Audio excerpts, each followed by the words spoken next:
America! Happy 4th of July. Sorry if I seem irritated. It's got nothing to do with Notre Dame, I promise you. So, and everything to do with Duke's mayonnaise. I uploaded a video on my second channel. I'll put a link to it in the description down below. If you don't know about the second channel, you're missing out. It's not football videos. Anyway, Notre Dame, man, Southern Cal, UCLA, off to the Big Ten, Texas, Oklahoma, off to the SEC. And everybody wants to know, what is Notre Dame going to do? Well, I mean, there's always the possibility they keep doing what they've been doing. Nothing. That is a possibility. It's becoming less of a possibility, though, I think, than it used to be. I think it used to be a long shot that Notre Dame would join a conference. Now I think it's a long shot that they don't. Just the money alone that is on the table here, the money that is at stake here is going to be hard, even for Notre Dame to say no to. When you're talking about TV money, it's fixing to get stupid with this TV money. The Big Ten and the SEC are fixing to be bringing in over $1 billion a year to split up amongst their teams. Notre Dame's TV deal, people have the wrong impression about Notre Dame's TV deal. It left over from the 90s. Yes, when Notre Dame signed that TV deal way back in the 90s, it was huge. It was a huge deal. It was a huge deal. It's not a huge deal now. Everyone has a TV deal now. And the thing about Notre Dame's TV deal is, because they're an independent, right, they have the TV deal with NBC. NBC can only broadcast Notre Dame home games. So 5, 6, 7 times a year, NBC gets to broadcast a Notre Dame game. That's what they pay Notre Dame for. So they're only paying Notre Dame for 5, 6, 7 games a year. So Notre Dame's making around $30 to $35 million a year TV money. That's chump change. It's just chump change compared to what the big boys are going to be making, particularly in the SEC, in the Big Ten. It's already right now half what the SEC and the Big Ten make per school. It's fixing to be a lot less than that. So, Big Ten versus ACC. Let's just assume for the rest of this video that Notre Dame is going to join a conference. I'm not saying that it's a guarantee, but let's assume that just for the rest of this video, and then we can focus on, okay, if it's a given they're going to join a conference, then where are they going to go? Well, the ACC or the Big Ten, to me, are the only two viable options. I can't see any scenario in which Notre Dame joins the SEC, and they're not going to join an imploding Big 12 or Pac 12. So it comes down, in my opinion, to the ACC versus the Big Ten. So let's talk pros and cons. ACC. Well, they're already in the ACC in every other sport but football, right? And even in football, they have an agreement to play 5 ACC teams a year. So they've been kind of 1 foot in, 1 foot out of the SEC for a bunch of years now anyway, right? And back in 2020, they were all the way in the ACC in football, the COVID year. Because all the conferences put these rules in place that they were only going to play conference games. Notre Dame didn't want to get left out playing nothing but Power 5, so they joined the ACC fully for just that 1 year.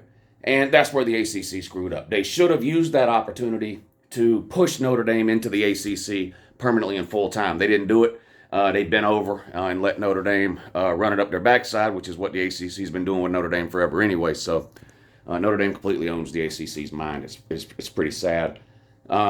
So it makes some sense to stay with the ACC, I think. So negatives about joining the ACC. Again, TV money. The ACC has the worst TV deal on planet Earth. I think that each of their schools make $32 million or $35 million, something like that, from now till 2036. Why did they sign a TV deal for that long? Oh my God. So the ACC's TV deal is horrendous. Horrendous. Notre Dame stands to make 3 times in the Big Ten what they would make in the ACC. So that's a negative to me for joining the ACC. Another positive for joining the ACC, they wouldn't have to pay any.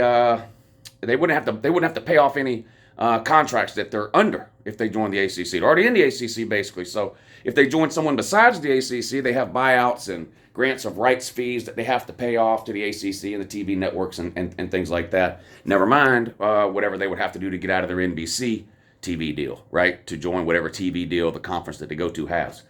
Let's talk about the Big Ten. Well, for a long time, it was just assumed that if Notre Dame ever joined a conference at all, it would eventually be the Big Ten. They played several Big Ten teams a year. Michigan comes to mind.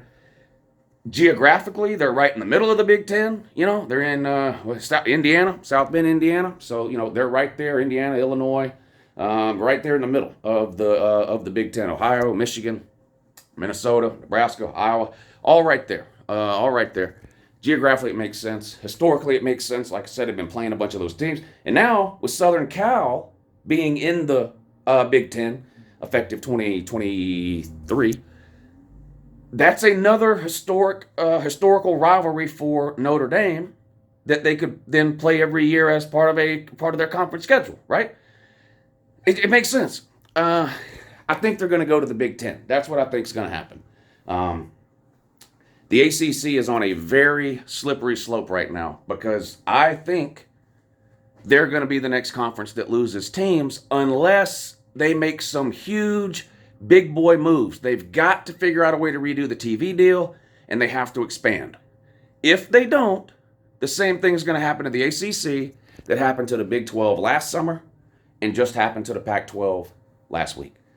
Some of the marquee schools, some of the marquee names in the ACC, some of the marquee football programs are going to bolt.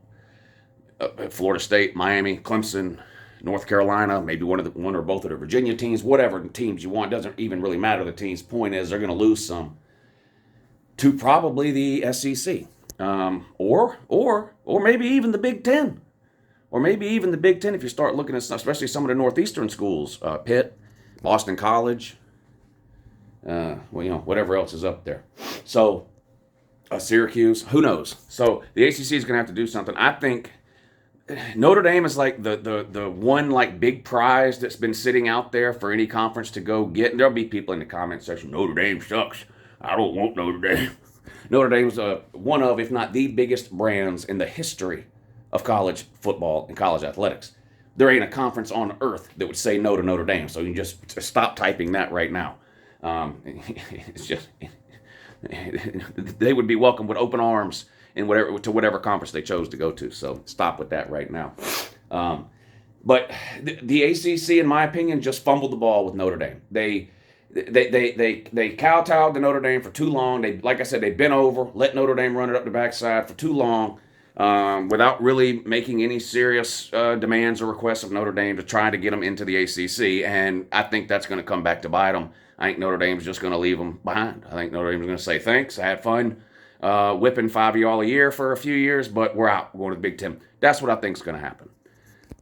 What else might happen? Well, the rumor is that the Big Ten is interested in Oregon and Washington, but they're waiting to see if they can get Notre Dame. The thought being, if they can't get Notre Dame, they're going to get Oregon and Washington. That would put them up to 18 teams and would give them 4 West Coast teams that in theory, they could play each other every year. That at least cuts down on some travel back and forth across the country for those West Coast Big Ten teams.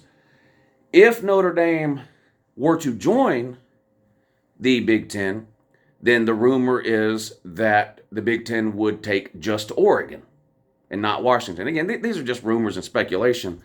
The Oregon and Washington thing does kind of make sense to me. Well, it makes sense to me that the Big Ten would try to pick up another couple of West Coast teams so that whatever scheduling format they come up with, they can save Southern Cal and UCLA the trouble of having to make more cross-country trips than maybe they need to, right? Because again, if you had 4 West Coast teams and you schedule it right where they play each other every year, that's 3 less times potentially you're having to travel across the country to play Maryland, or Penn State or whatever the case. So it makes sense that they would look that way. So I don't think there's any other teams in the Pac-12 that the Big Ten is going to go after. I thought about maybe Stanford, but the more I think about it, I don't know if Stanford. I don't know how serious Stanford is about football. Let's be honest with you. I don't know. It would make sense academically. Notre Dame has played Stanford a lot of times, so you got that going. If you can get them in there too. I think it would be Oregon and Washington would be their first choice though. So what about the SEC? The SEC made this move last summer, going up to 16 teams. The Big Ten has now matched that, going up to 16 themselves with the additions of Southern Cal and UCLA. And if the rumors are to be believed, and I think they are, the Big Ten's not done. They're looking to, and look, this is what you have to do. In this world of college football that we're in now and moving towards, if you're not moving forward, you're falling behind. There is no treading water here. The Big 12 tried to tread water, didn't work. The Pac-12 tried to tread water, didn't work. The ACC currently treading water and barely have their head above. They better do something. So is the SEC, what would the SEC do? Well, you got to look at it from two different ways. If it looks like the ACC is about to implode or go under, then I think obviously it would make sense for the SEC to go after several marquee ACC names. Clemson, Miami, Florida State, North Carolina. I wouldn't mind having one of the Virginia teams in the SEC, right? Another thing to consider with expansion, of course, this is a football channel, and we look at everything through a football lens, and I get that. Conferences have to consider more than just a school's football program, though, when you're talking about expansion. The TV deals play a part here, right? What team can you add that will open up a new TV market? This is the sole reason why Missouri is in the SEC. The SEC didn't want Missouri's football team specifically. The SEC wanted the St. Louis TV market, which is one of the top 10 or 15 biggest TV markets in the country. That's what they wanted. That's why Mizzou is in the SEC. It opened up another TV market. In that respect, I don't know how much, like Clemson, I'm not sure how much that would add to the SEC's TV market, right? Because you have South Carolina in Clemson already. Or Clemson is, you have South Carolina already in the SEC. Clemson's in South Carolina. Same thing can be said about the Florida schools, Miami and FSU. Florida's in the SEC already, so there's, we're already into the Florida TV market there. But the North Carolina schools make sense from a TV market standpoint. The SEC doesn't have any schools currently in North Carolina or Virginia, for that matter. And, there you'd be talking about a Virginia or a Virginia Tech type of deal.